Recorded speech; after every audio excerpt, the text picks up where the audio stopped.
and people can either catch the replay that missed it, or if there's something, if you find this content of interest, by all means, I'll send out the link and feel free to watch it. So with that, let's get started. So as Tom mentioned, we are the cloud management team for VMware. We are part of our software-defined data center group. I'm a senior systems engineer. I've been at VMware for approximately 5 years now. I've been in the IT industry longer than I care to admit, in wearing various different hats. But my current role focuses on cloud management, which is basically responsible for the entire vRealize suite. So today, the content of the webinar is really about troubleshooting, and troubleshooting specifically in regards to vRealize operations. So, what we're going to do is go through some different troubleshooting concepts, talk about some of the new, troubleshooting capabilities that are inside of vRealize operations, talk about some of the integrations that we have amongst the different components of the overall suite and how we tie everything together. We do have a couple of demos. I have no desire to put anyone to sleep with PowerPoint. So we're going to go through 2 demos. The first demo is going to touch on just some of the different troubleshooting options that are available. Just a quick walkthrough through one of my environments and just calling out some of the capabilities that are there. Then we're going to dive into the Troubleshooting Workbench, which is a newer component of vRealize operations, and then actually do a demo that shows that in action and specifically around troubleshooting an application. Close it out with some final thoughts, and I do have 2 polls that I would like to present to my audience. We'll start right now with a simple live survey, if you don't mind. I'm going to launch it right now. If you don't mind answering, just a quick question on how you prefer to receive content in a webinar. I lean towards a combination of both demos and PowerPoint slides. I see no one likes PowerPoint slides so far, which is basically what I figured. But again, didn't want to make any assumptions. Just as a techie, I know demos tend to be what people really want to see. They want to see see the solution, see how it actually works. I like to use a combination of both simply because kind of framing the scenario, and then being able to actually show what we were talking about. So appreciate you all answering that. It's about what I expected, so thank you. So, just some food for thought to think about as we go through this. A couple of different things to just consider. One, data is not meaningful if it's not put into context. Hey, if you've got CPU ready issues in your environment, that's great. But what virtual machines is it actually associated with? Is it affecting an application? Being able to prove out. I'm not really a huge fan of the terminology, but some people use it. Proving out the innocence of maybe the underlying infrastructure, getting away from the age-old, oh, it's a networking problem or it's a DNS problem or whatever. Let's figure out what's actually going on when we start to troubleshoot, and have good context around what your environment looks like normally, and then being able, have those baselines and those trends to understand how we can put something back together. Too many tools create blind spots. That's another very common thing that I see in the field, talking to a lot of different companies. The reality is, a lot of customers that I talk to are actually going through, almost a monitoring tool rationalization, if you will. They may have 5 different tools and they're using 10% of the capacity of all those tools. And it just adds to complexity. And just like anybody else, any other industry, we could look at construction, for example. I can have all of the high-tech tools in the world in my garage, but I can't, use a power saw like the contractor that's building things day in and day out. So if you have too many tools and you don't really spend the time understanding what the value of that tool is, what it's actually bringing to the table, it can actually be detrimental to what you're trying to do. Is an alert really an alert? That's another big thing. One of the big things that we do with vRealize operations is get away from alert storms. It's not an up-down type of monitoring solution where you get so many alerts that you just create an Outlook rule. You filter all your alerts into a folder, and once every 3 months, you go in there, do a select all, and delete all of those alerts that you weren't paying any attention to. I like to say, it's the boy who cried wolf. You start to ignore and tune out all of the noise, which that's not helpful at all. So making sure that we have good symptoms and correlations before we fire an alert is kind of a key piece of what vRealize operations brings to the table. And the other big thing to think about too, regarding those alerts, is that they're not, an alert doesn't provide you the root cause of a problem. It lets you know that there's a problem, but then you need to be able to go in and dig deeper and understand what's actually going on. So I'm just going to build this out really quickly. I really like this slide for a couple of reasons, because it really lays out logically what goes into, what folks like you that are on the call do from whether it's an infrastructure perspective, application troubleshooting, what IT professionals have to do day in and day out when something goes wrong. Ideally nothing is going wrong, but when something does, you need to start troubleshooting. And I really like this slide because it really lays out, the overall process and just everything that goes into troubleshooting and fixing a problem, which, I'll just be frank, non-techies, if you will, tend to glaze over the fact that, this is a complex, we're operating complex,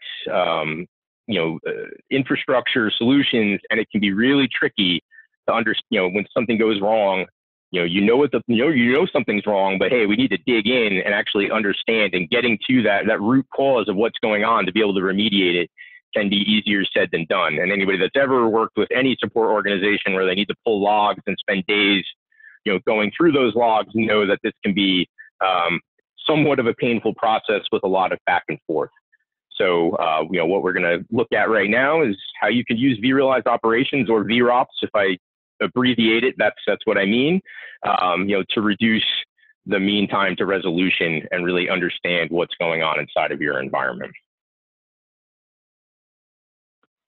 So just taking a look here, really these are the 4 primary pillars of what vRealize operations brings to the table from a use case perspective. At a very high level, what we're going to focus on is really the troubleshooting component. And we're going to take a look at some dashboards, log integration, alerts, and then a new feature of vRealize operations 8.0 that was introduced, which is our Troubleshooting Workbench, which starts to tie in machine learning capabilities, where now we can really understand, the scope of a situation, the timeline, and really start to correlate across, whether you're looking at underlying software-defined data center components, the workloads that are sitting on top of it, and really start to correlate across the entire environment and figure out, where does my problem actually lie. Going to build this out. So a couple of things, real basic that vRealize operations brings to the table. Number one, predictive alerts. So a big piece of our, our alerting model is to leverage symptoms. So that way we can look at different events in an environment and start to understand, what's going on, and really be able to interpret issues before they become a major problem and you actually have an outage. So you can be really smart with your alerts, where you can say, hey, if we're looking at a specific metric, do an if this, or hey, we want to look at this metric and this metric, or high CPU or high memory, for example. You could look at different symptoms and tie them together to create an alert that then tie to either specific objects, different types of objects, and then also have recommendations tied to those alerts, so that you have actionable things that you can actually do based on, all right, we have an alert, now how do we start to dig in and resolve what's going on? So it could be something like, a knowledge base article, and what could be potentially more interesting is actually having actions tied to it, where you can either automate a response to that alert, or have a button right inside of the console where, hey, we're looking at this particular alert on an event, let's just take an action and resolve it. We'll look at some of that when we get into the demo. Dashboards, kind of a key piece of vRealize operations. One of the big things in any monitoring environment is when you're pulling in a lot of data, a lot of different data points, and trying to analyze and understand what's going on, you need to be able to visualize your environment, especially at scale. Be able to quickly identify hot spots, maybe potentially via a heat map, for example, and drill in deeper. So dashboards really represent near real-time visibility into an environment that you can visualize all these data points that maybe vRealize operations as a compute program, if you will, can understand, but the human mind needs that visualization to be able to just look at things at scale and identify where there are problems. Reports is also another big thing. I've lately seen a trend more towards people leveraging dashboards more so than reports, simply because reports are they're point in time stationary, but certainly any of the data points that we can collect and look at, you can certainly generate as a report, whether it's something that repeats over time, just generating on demand, and then you could easily share those reports up to management, other teams. We have various different ways that you can share the content that you're creating from a reporting perspective. Something new that we've introduced in vRealize Operations 7.5, and I will show you this when we jump into my environment, is the topology relationship maps. So this is possibly one of my favorite additions to vRealize Operations over the past couple of years. And really what it allows you to do is quickly have visibility into the full stack, so to speak. If you are doing application monitoring, to understand, hey, different viewpoints, what application is actually being supported by the virtual machines, and then be able to dig deeper into the software-defined data center components. If you're using vSphere, NSX, vSAN, so all of our vCloud foundation pieces to create software-defined data center, to understand where things lie and different relationships, so that you can quickly pinpoint, do we have busy neighbors? What do we have going on? And be able to have, complete visibility into the entire stack. Whether it, something as an application, or the virtual machines, to kind of complete the picture so that everyone could be on the same page and understand, the different relationships throughout the environment.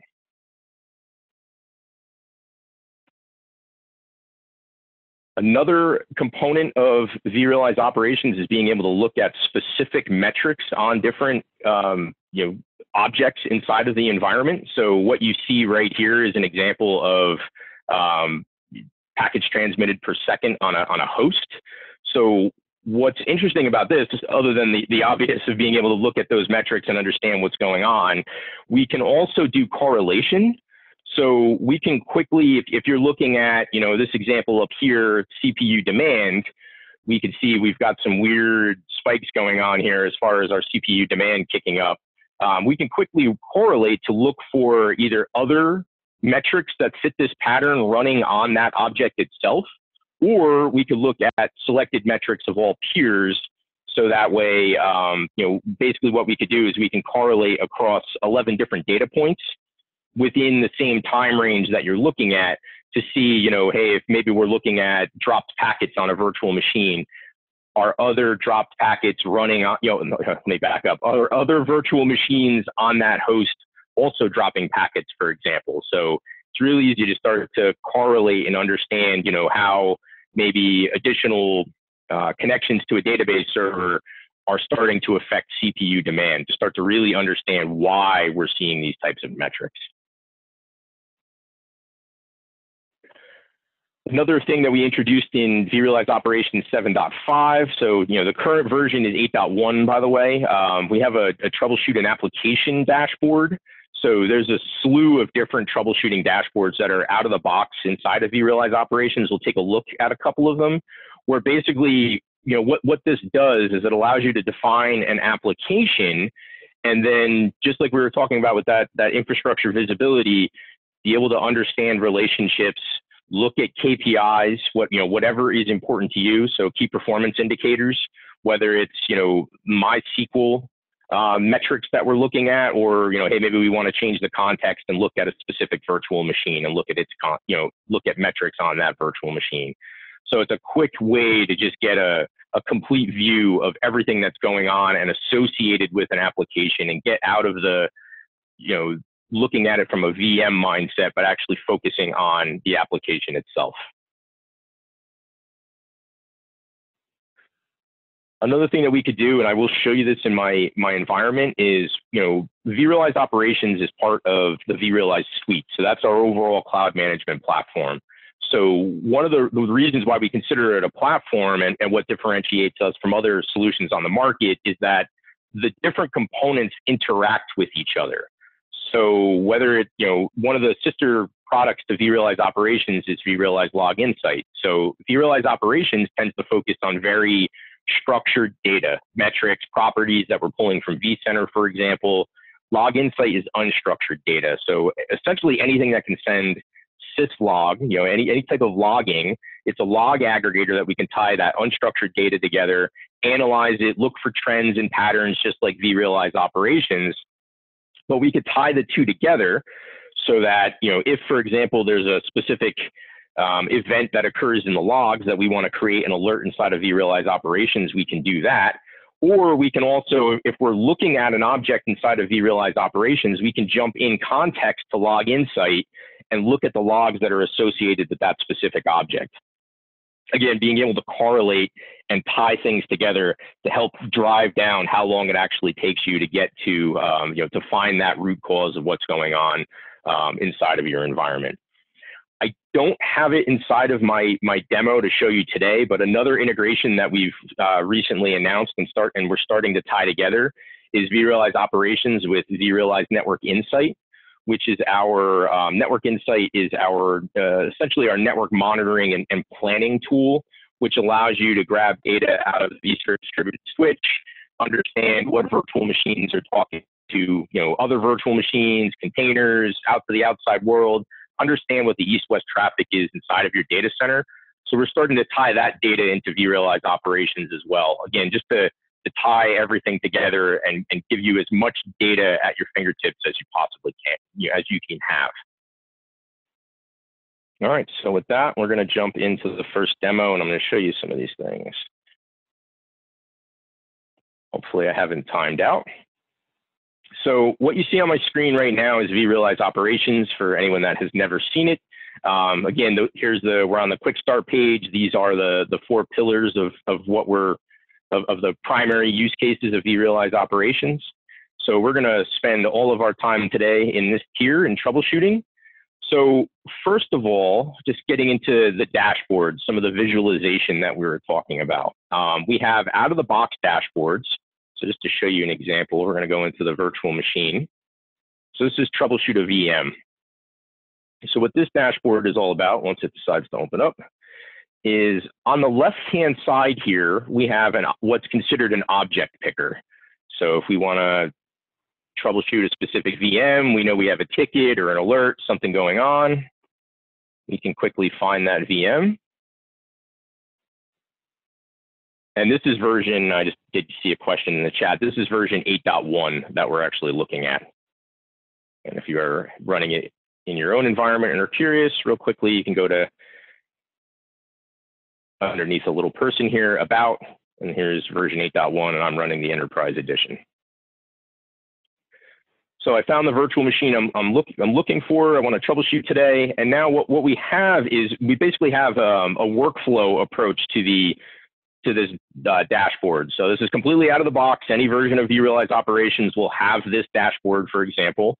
So, all right, number one, what VM do we actually want to look at and troubleshoot? All right, I'm looking at a domain controller.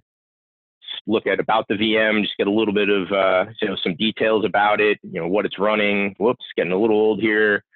It's starting to highlight, I may have a disk space issue. Step 3, do we have active alerts on the VM? And sure enough, we do have some active alerts on this virtual machine around, my file system running out of space. I'm also violating, I'm monitoring for PCI compliance, and I have some sort of violation at the moment.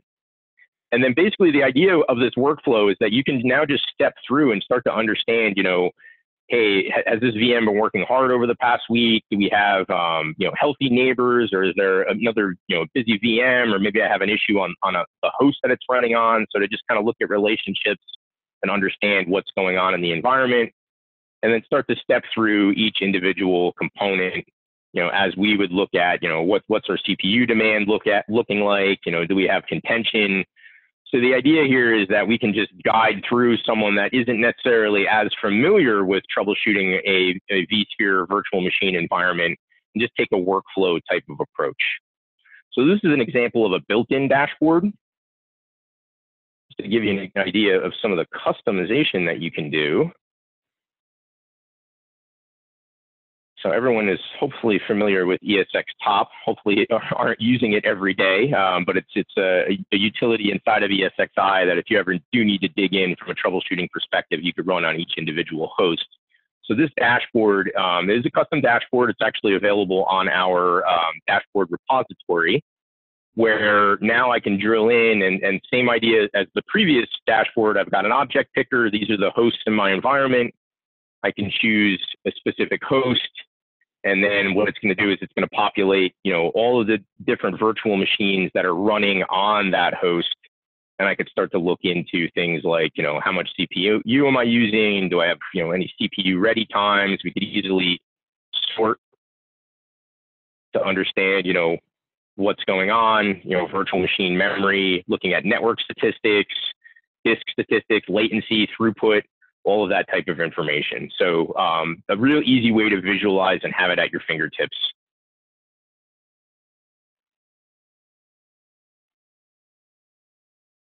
Go back home. We're going to take a look at alerts. So these are what I'm looking at right now are all of the triggered alerts in my environment. As you can see, I have a few things that I have to look at maybe later on today. So one of the things that we do, again, trying to cut down on alert storms and just, giving you more information than you could possibly need, is all of the alerts are backed by symptoms. We'll actually take a look at this alert here for a second. And one of the other things that we're doing is we're laying it out really quickly. You could group it by time. Or right now I don't have any grouping at all. You could quickly see what was it triggered on, when was it created, what the status is, meaning, these are all active alerts, what the alert type is, subtype, what's it affecting. And then recently in 8.1, we've introduced the idea of importance. So what this does is again, we're using machine learning to look at, how frequent are the alerts happening? Am I always looking at this specific object? So maybe this is an important object in my environment. So it's learning based on how you're using the product and how frequently these alerts are firing. So that way you could start to focus on what's the most important inside of your environment. Just going to jump into this alert to walk through it real quickly. So you could see, hey, this is a fairly obvious one. I've got a VM, one or more virtual, machine guest file systems are running out of disk space. So some details around the alert, recommendations, again, fairly obvious. Let's add some more disk space, or look and see, what's eating up that disk space. You could see I've actually got 3 different symptoms that are firing right now that I'm going over utilization on my C drive and my E drive. Over the thresholds that I've already set. We could look to see, do I have any related alerts? How frequently has this been recurring? Am I just playing whack-a-mole where I'm going in and deleting some temp files, and then 30 days later I'm back in the same situation, which looks like that's exactly what I'm doing here. So I'll have to spend a little bit of time on that. Do we have active occurrences of this alert on other peer objects, so other virtual machines in the environment? You can see I've got a few others, and then all active alerts within the related scope. We'll talk more about related scope in a little bit. And potential evidence. So this goes into that troubleshooting workbench that I mentioned a few minutes ago. We're going to take a deeper look at this in a minute, but the idea here is to start to highlight, hey, are there any recent events that may have happened that could possibly have caused this alert to fire, property changes, anomalous metrics, like anything that's statistically way out of what we normally see from just a monitoring perspective that we can highlight. So, this is some of the information that's around, that we're providing inside of our alerts. So that way you have more details besides just, hey, we have a problem.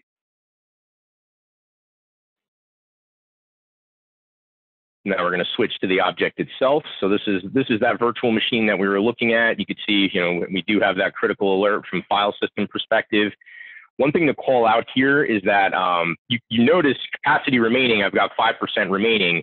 My time remaining is still greater than 1 year. So what that tells me is that even though I'm running, I have my constraint is disk space, I haven't really been using any of this remaining capacity at all, which is why, based on the overall trend, I'm not consuming that disk space, which is why we still believe that based on my utilization and what I've been consuming, I still have over a year remaining before I'm going to have a real problem.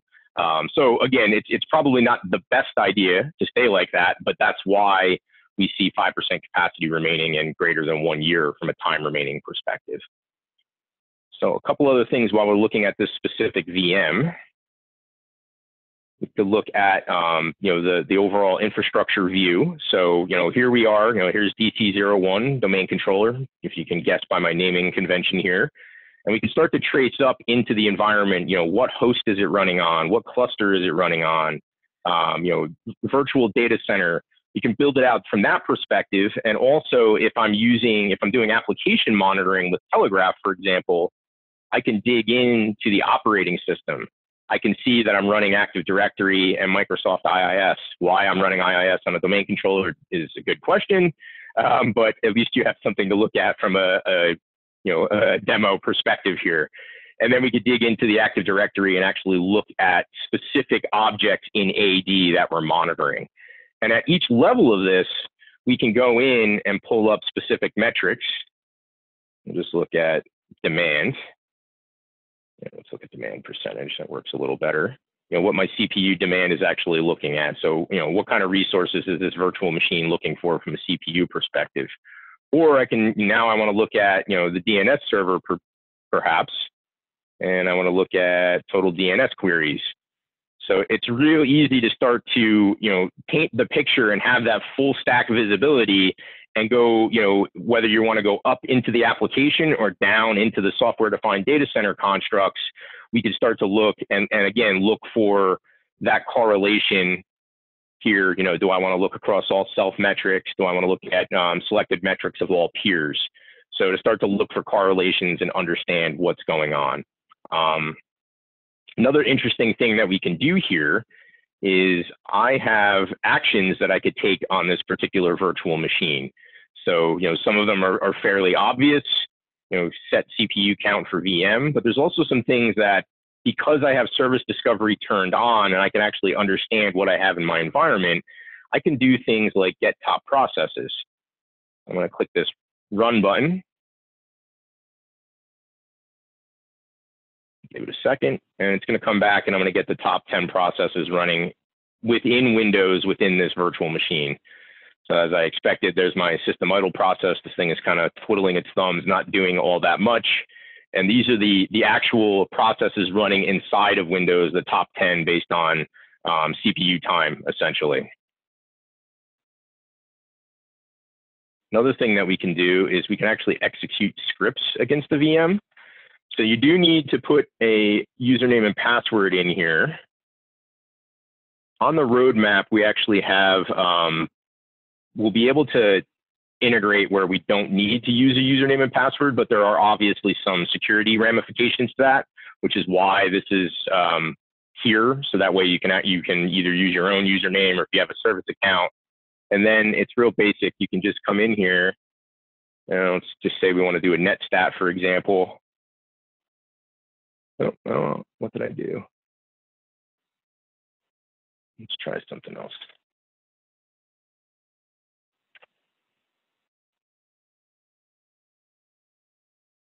And it's going to go out and it's going to execute that command against the virtual machine, and then it'll give us the output of what actually happened. So you can call PowerShell. You could just say PowerShell space dash command and then run the PowerShell command here. You can upload a file to the virtual machine. So in this case, I didn't want to do anything that was going to break this domain controller, or my demo might come to a screeching halt. But just stop the spooler, for example. And now we're going to turn it back on.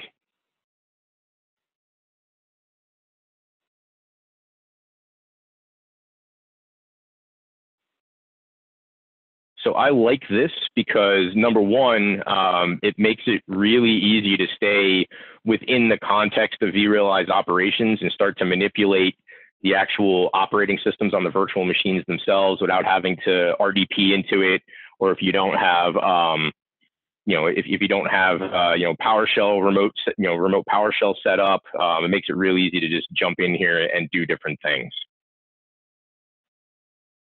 I'm going to stop for a second because I see a couple of different questions coming in. Let's see. So to actually pull, the applications itself. So what I've done here is we have application monitoring through Telegraph. We deploy a small Telegraph agent. And you can see right inside of vRealize operations on the home screen under Manage Applications, we have a list of all the applications that we currently support. So we push a small Telegraph agent onto the operating system of the VM. We support Windows hosts and Linux operating systems. And that's how we can get the operating system metrics or the application metrics. Now, there's a couple other questions around what do we actually need to do this. So one is that agent, that Telegraph agent, to get application monitoring. The other option is we can discover services, and all this requires is using a current version of VM tools and a service account that can talk, just like I did when I executed that script, that net stop spooler and net start spooler. You can hard code a service account inside of vRealize operations. That what this essentially does is it's basically like a net stat on steroids is the easiest way to describe it, where now we can identify the different services that are running in your virtual machines, and also get those top processes and execute those scripts. That does not require the Telegraph agent. So there's two different components of vRops that allow you to do this. These are available in vRealize Operations Enterprise, and we can get the operating system metrics in vRealize Operations Advanced. All right, I see there are a few other questions, and I will save them for the end. And if I can't get to it, I promise I will follow up. But I just wanted to touch on that real quickly. So bear with me here. Just jumping back to the PowerPoint for a second. All right, so we just looked quickly at some of those different remediation components, the dashboards, the alerts, some of the different types of actions that you can take. By the way, the other thing I didn't mention was the actions that were listed there when I was looking at my virtual machine. There's two different types of actions that we could take. There's Python call, well, actually, I may not say Python, really API calls to vCenter itself. So like things like adding additional CPU, we're just making a call to vCenter to make that happen. The other thing that you can do is you could tie it to vRealize Orchestrator, so that some of those actions, if I went back to it, you would see are beyond the out-of-the-box vRops actions that you could take against vCenter, where I could actually call workflows inside of vRealize Orchestrator to actually do something against those those VMs, run a VRO workflow. So what we're going to look at right now is the new Troubleshooting Workbench that I mentioned, and just kind of what it does. So we're going to jump back into into the environment and take a look at how this works in just a second. What we've done is we've introduced the ability, something called the Troubleshooting Workbench, where when you click Troubleshoot, let's open up this workbench. What it does is it takes that potential evidence that we looked at and allows you to select the scope. So meaning, hey, am I just looking at the VM, or do I want to look at, the data store that the VM is sitting on, the host system? Do I want to expand my scope to look at maybe the cluster, other VMs that are related to it, and also the time range? And then what we're starting to do is look across, different events across that scope within that time range, any property changes and any anomalous metrics. So again, being able to correlate across an environment and start to tie everything together. something to call out here inside of vRealize operations. This is kind of important to know, especially if you do start to look at the troubleshooting workbench. We have two different types of metrics that can be slightly confusing because they sound very similar. So we have anomalous metrics and metric anomalies. A metric anomaly means, and you might not be able to see it, but there's a light shading here. When we're monitoring metrics, we build out dynamic thresholds. So a dynamic threshold is basically the range of the values that we typically see at that time in the day. So in this particular case, around 6 o'clock in the morning, we've got a metric anomaly where this is CPU utilization. It shot way above our normal dynamic threshold for that time, which is why we have a metric anomaly firing here. And then an anomalous metric is, something that's statistically, it's a statistically significant change detected for all objects within, that scope and time range that we were looking at. So, in this particular case, this is looking at memory usage, and you could see it just shot through the roof here. Well, actually not that much. It went from 100 to 101, but that's way outside of what we normally see, which is why we're considering that an anomalous metric. I'm going to jump back into another environment here to show you that the troubleshooting workbench. Bear with me here for just a second.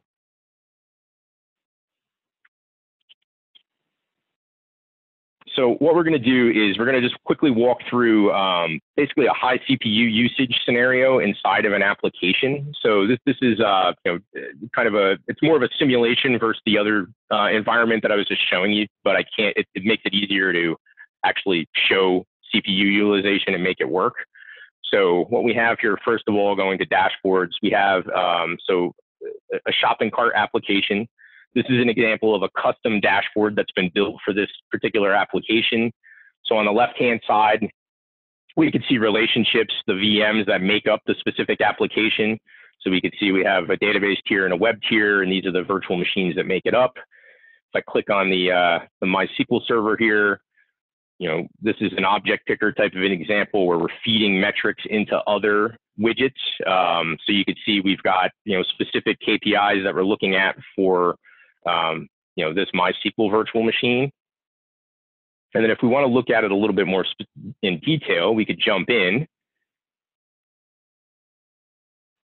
and we can see, all right, we've got an alert here, virtual machine CPU usage is at 100% for an extended period of time. And at a glance, I could see also from a performance perspective, my CPU demand is really high. I'm at 116%. So let's take a look at this alert and take a better look at what's going on. We could see that we've got, this alert firing, the symptom that's causing it. You could do that, get top processes again. And in this case, no surprise, MySQL is taking up quite a bit of the CPU. So let's dig a little bit deeper into that and figure out if we can see why that's happening. So we can look at potential evidence. And you can see the scope has got, we're beyond just the virtual machine. We're looking at the operating system, the services that are running on that operating system. And then we can start to look through, the different components that are available. And we could see that anomalous metric that we were talking about. And this is helpful, but it's not necessarily that helpful. So if we go into the troubleshooting workbench, now we can start to look at, all right, first, let's look at the time range. Let's look at the last 6 hours. And we could start to see, any events, any property changes, anomalous metrics within those 6 hours. We can also change the scope. So expanding the scope into the actual application itself beyond the services. We can start to look and see what's going on. If we scroll down a little bit, we can notice that from a database perspective, our connections have jumped quite a bit. So we could take that metric and we can pin it. And now what we could start to do is, all right, so we know we have a lot more database connections kicking up here. We can look at CPU usage and CPU demand. And we could see, all right, our CPU usage has basically been pegged at 100% over this entire time, even before the spike in connections to that MySQL database. But at the same time, the demand, so the virtual machine was asking for more resources than it was receiving. So it's relatively straightforward. But again, the idea here is it makes it easy to start to correlate, all right, we're getting more hits in our application. We see our CPU usage has been high and our demand just went up. So what that might mean is, hey, maybe it's time to just add some additional CPU to that virtual machine. So we can come in here, set our CPU count. We're going to check power off allowed. If you have hot add enabled, you can add memory or CPU on the fly. In this particular case, we'll just say that the application owner gave me the go ahead to go ahead and right size this thing in the middle of the day. And if we go back to alerts, we can see this is here. This will clear out now that we made that. As that change goes through, the virtual machine reboots and the CPU usage drops below 100%. The alert will auto clear.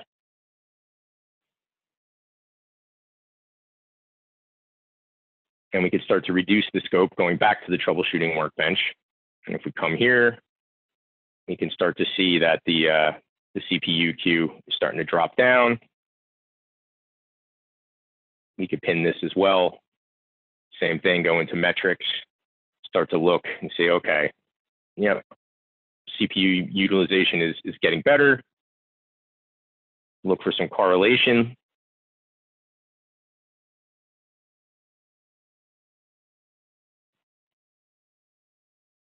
And we could see it's correlating where as the CPU utilization was dropping, it got the resources that it was expecting, our write IOPS is actually going up, which is good. That's actually an indicator that the application is working as it's supposed to.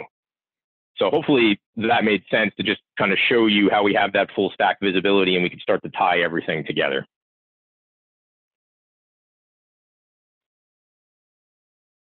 Let me jump back real quick, just bear with me here.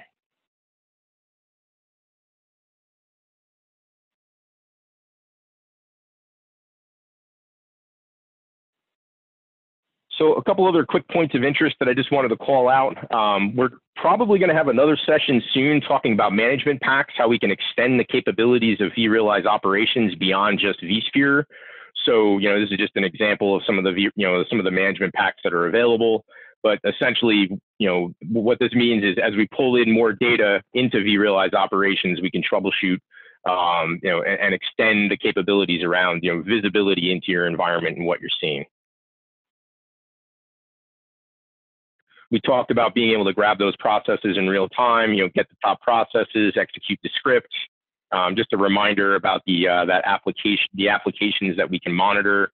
We just added in Java and vSphere. I expect as we continue to transition away from endpoint operations, which was the older way inside of vRealize operations that we did application monitoring, but we will continue to add additional applications here. So the key with VROPS is that it's really infrastructure monitoring that's application aware to allow you to complete that picture. Another thing that we didn't get into that I wanted to call out is we can actually do custom script monitoring as well. So what this means is that you can essentially create a script that will run on a guest that's going to run every 5 minutes by default. And what that'll actually do is when that script runs, it's going to return the value and store it inside of vRealize operations as a metric. So potentially what this means is that even if there's something, if there's something that you're looking for that isn't inside of vRealize operations, it may take some work, but you can certainly create, if you have some PowerShell skills, for example, on the Windows side, you can create a script that will run. In this case, this is looking for temp files, to monitor how many temp files you have in a specific directory or folder. You can monitor that and add that inside of your environment as well. So I'm going to pause for a second to take a look at the Q&A and the chat to see if I can answer any other questions that are coming in. I do have an additional poll that I'd like to put up if that is okay with everyone. 1 second here. And what that is, if you don't mind answering, what topic you'd like to see us cover in our next PowerBlock series. Appreciate if anybody can add some feedback.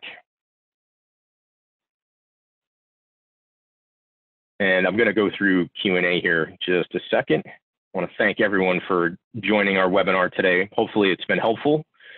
Just bear with me as I scroll through this. All right, so what does it use to monitor applications within the VM? So we mentioned Telegraph.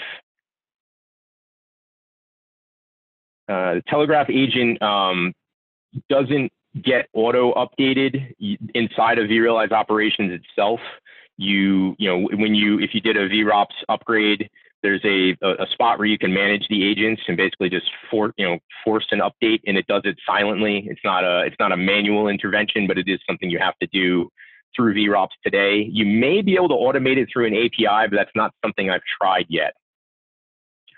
The agent must be installed on the VM to do this cool stuff, right?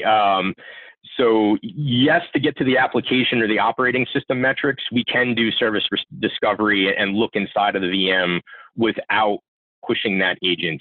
But it's a slight difference, and we can certainly explore that in more detail if you, as a follow-up, if you're interested. Is there a reason why metrics from the vCenter itself is different from what we would see in vRops? Yes. So there's a slew of different reasons why that they are different. So number one, vCenter handles metrics slightly different than vRealize operations does. One of the things to keep in mind is that whether you're looking at an aggregate of, let's just say, vCPUs, for example, if you're looking at CPU utilization, are we looking at the sub instances, the different, the cores, or are we just rolling everything up? So it depends on how things are rolled up. There's also the sampling time. So vRops samples every 5 minutes. I don't remember the vCenter sampling time off the top of my head, but they're usually never in sync anyways. So that's one of the reasons why some of those metrics might be different. The easiest thing to do is to really just look, if you have a specific metric that you always use inside of vCenter, find the correlation inside of vRealize operations and just kind of look at the two and understand why they might be slightly different. And also, by all means, we could do a follow-up, either myself or someone else from VMware, where we dig in a little bit deeper into why you're seeing some differences. Can capacity remaining thresholds be specified based on policy set? So yes, to a point. You can set from a time remaining, we have an aggressive stance or a conservative stance. So conservative will always give you the higher number, as far as, we're being conservative with. I'd have to actually show you the diagram to show you what it looks like. But basically, we're taking the higher number from a capacity threshold perspective to show you how much time remaining, and the aggressive is taking more of the mean, if you will, to try to find that sweet spot as we project out into the future. So you do have some controls over that. Another question about monitoring applications in the VM. So Telegraph. Service discovery does not impact VM performance that I'm aware of. Telegraph will add a little bit of overhead because it's running an agent on the virtual machine itself. Service discovery is operating through VM tools, which are already running inside of the virtual machine, so that you really shouldn't see any impact there. And then the other question is there any integration with other VMware products such as NSX, vRealize? I did talk about that in the demo. I just missed it at the time, I think. But we are starting to add in Network Insight to vRealize operations so that we can pull in data from Network Insight. And we also have something called the SDDC Management Pack. I know we lightly touched on management packs, where we can monitor the components themselves that make up our software-defined data center. So you could look at NSX constructs, you could look at vSAN, for example. vRealize operations is kind of the de facto monitoring tool for vSAN. So yes, there are integrations to look at other VMware products. So with that, I think I answered all of the questions. I apologize if I missed anything. I will look at the Q&A and the chat after the webinar. So if I missed anything, I'll reach out to you and follow up. Thanks everyone for joining today. Hopefully this was helpful. If you'd like to go into any more detail, by all means, reach out to Tom or I. We will send a follow-up email with a copy of the presentation and a copy of the video. But thanks again. Hope everyone has a great Thursday. Tom, if you want to say anything, go for it. No, just wanted to thank everybody for joining, and Tom for doing a great job and covering the topic and addressing all the questions in the chats. And please reach out to us. We'd be happy to schedule 30 minutes, 60 minutes, 2 hours to educate your team on all of our cloud management products under the vRealize umbrella. Thank you so much. And I should flash up our email addresses for anyone that doesn't have our contact information. There it is. By all means, just shoot us a note and we're happy to dig in deeper. Thanks, everyone. Have a good day. Talk to you later.